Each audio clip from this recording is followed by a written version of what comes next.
हर हर महादेव। आज हम पढ़ेंगे देश, काल, पात्र और दान आदि का विचार। ऋषियों ने कहा, समस्त पदार्थों के ज्ञाताओं में श्रेष्ठ सूत जी, अब आप क्रमशः देश, काल आदि का वर्णन करें। सूत जी बोले, महर्षियों, देव यज्ञ आदि कर्मों में अपना शुद्ध ग्रह समान फल देने वाला होता है, अथवा अपने घर में किए हुए देव यज्ञ आदि शास्त्र लोक फल को सम मात्रा में देने वाले होते हैं। गौशाला का स्थान घर की अपेक्षा 10 गुना फल देता है। जलाशय का तट उससे भी 10 गुना महत्व रखता है, तथा जहाँ बेल, तुलसी और पीपल वृक्ष का मूल निकट हो, वह स्थान जलाशय के तट से भी 10 गुना फल देता है।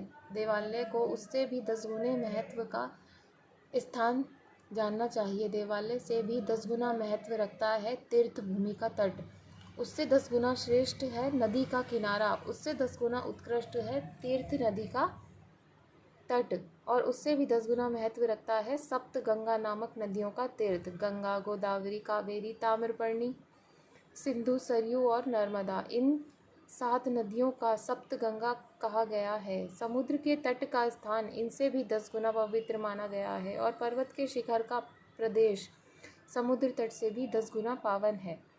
सबसे अधिक महत्व का स्थान वह जानना चाहिए जहाँ मन लग जाए। यहाँ तक देश का वर्णन हुआ जब काल का तारतम्य बताया जाता है।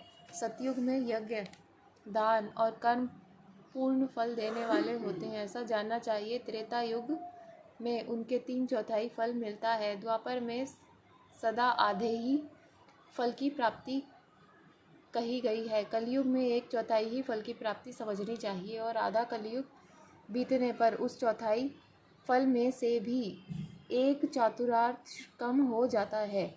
शुद्ध अंतःकरण वाले पुरुष को शुद्ध एवं पवित्र दिन सम फल देने वाला होता है। विद्वान ब्राह्मणों सूर्य संक्रांति के दिन किया हुआ सत्कर्म पूर्वोक्त शुद्ध दिन की अपेक्षा 10 गुना फल देने वाला होता है। यह जानना चाहिए कि उससे भी 10 गुना महत्व उस कर्म का है जो विषुव नामक योग में किया जाता है। दक्षिणायन आरंभ होने के दिन अर्थात कर्क की संक्रांति में किए हुए पुण्य कर्म का महत्व विषुव से भी 10 गुना माना गया है। उससे भी 10 गुना मकर संक्रांति में, और उससे भी 10 गुना चंद्र ग्रहण में किए हुए पुण्य का महत्व है। सूर्य ग्रहण का समय सबसे उत्तम है, उसमें किए गए पुण्य कर्म का फल चंद्र ग्रहण से भी अधिक और पूर्ण मात्रा में होता है। इस बात को विज्ञ पुरुष जानते हैं। जगत रूपी सूर्य का राहु रूपी विष से संयोग होता है, इसलिए सूर्य ग्रहण का समय रोग प्रदान करने वाला होता है, अतः उस विष की शांति के लिए उस समय स्नान, दान और जप करें। वह काल विष की शांति के लिए उपयोगी होने के कारण पुण्यप्रद माना जाता है। जन्म नक्षत्र के दिन और व्रत की पूर्ति के लिए दिन का समय सूर्य ग्रहण के समान ही माना जाता है, परंतु महापुरुषों के संग का काल करोड़ों सूर्य ग्रहण के समान पावन है। इससे ज्ञानी पुरुष जानते मानते हैं। तपोनिष्ठ योगी और ज्ञाननिष्ठ यति ये पूजा के पात्र हैं, क्योंकि ये पापों के नाश में कारण होते हैं। जिसने 24 लाख गायत्री का जप कर लिया हो, वह ब्राह्मण भी पूजा का उत्तम पात्र है। वह संपूर्ण फलों और भोगों को देने में समर्थ है। जो पतन से त्राण करता है, अर्थात नरक में गिरने से बचाता है, उसके लिए इसी गुण के कारण शास्त्र में पात्र शब्द का प्रयोग होता है। वह दाता का पात्रक से त्राण करने के कारण पात्र कहलाता है। गायत्री अपने गायक का पतन से त्राण करती है, इसलिए वह गायत्री कहलाती है। जैसे कि इस लोक में जो धनहीन है वे दूसरों को धन नहीं देते, जो यहाँ धनवान है वही दूसरों को धन दे सकता है। उसी तरह से जो स्वयं शुद्ध और पवित्र आत्मा है वही दूसरे मनुष्यों को त्राण या उद्धार कर सकता है। जो गायत्री का जप करके शुद्ध हो जाता है वह शुद्ध ब्राह्मण कहलाता है। इसीलिए दान, जप, होम और पूजा सभी कर्मों के लिए वही शुद्ध पात्र है। ऐसा ब्राह्मण ही दान और रक्षा करने की पात्रता रखता है। स्त्री हो या पुरुष, जो भी भूखा हो वह अन्न दान का पात्र है। जिसको जिस वस्तु की इच्छा हो उसे वह वस्तु बिना मांगे दे दी जाए तो दाता को उस दान का पूरा पूरा फल प्राप्त होता है। ऐसे महर्षि की मान्यता है कि जो सवाल या याचना करने के बाद दिया गया हो वह दान आधा ही फल देने वाला बताया गया है। अपने सेवक को दिया हुआ दान 1/4 फल देने वाला है। विप्र वरों, जो जाति मात्र से ब्राह्मण है और दीनता पूर्वक व्रति से जीवन बिताता है, उसे दिया हुआ धन का दान दाता को इस भूतल पर 10 वर्षों तक भोग प्रदान करने वाला होता है। वही दान यदि वेद वक्ता ब्राह्मण को दिया जाए तो वह सर्वलोक में देवताओं के 10 वर्षों तक दिव्य भोग देने वाला होता है। शील और उच्च वृत्ति से लाया हुआ गुरु दक्षिणा में प्राप्त हुआ अन्न धन शुद्ध द्रव्य कहलाता है। उसका दान दाता को पूर्ण फल देने वाला बताया गया है। क्षत्रियों का शौर्य से कमाया हुआ, वैश्यों का व्यापार से आया हुआ और शूद्रों का सेवा वृत्ति से प्राप्त किया हुआ धन भी उत्तम द्रव्य कहलाता है। धन की इच्छा रखने वाली स्त्रियों को जो धन पिता और पति से मिला होता है उनके लिए वह उत्तम द्रव्य है।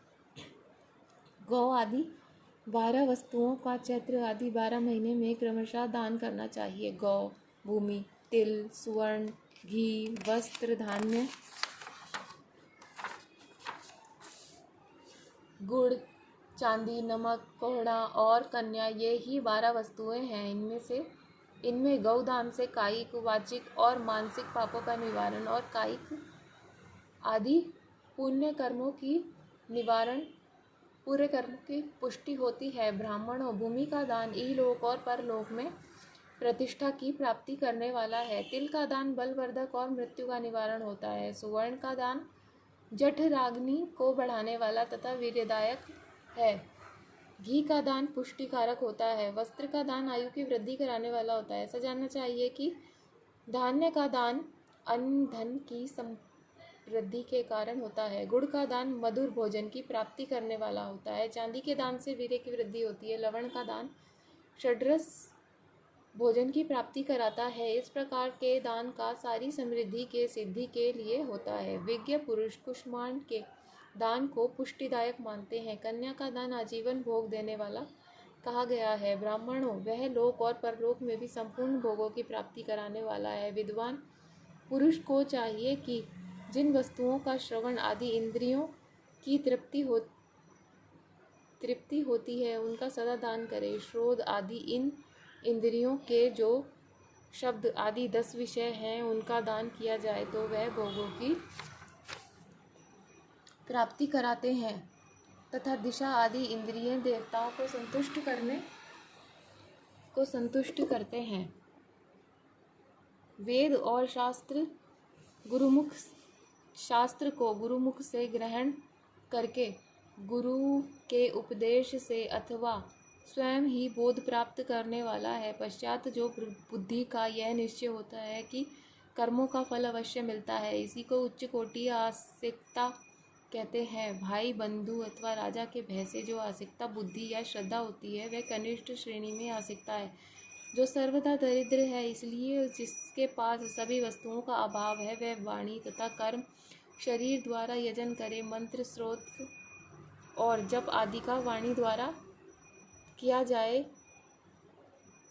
यजन समझना चाहिए तथा तीर्थ यात्रा और व्रत आदि को विद्वान पुरुष शारीरिक यजन मानते हैं। जिस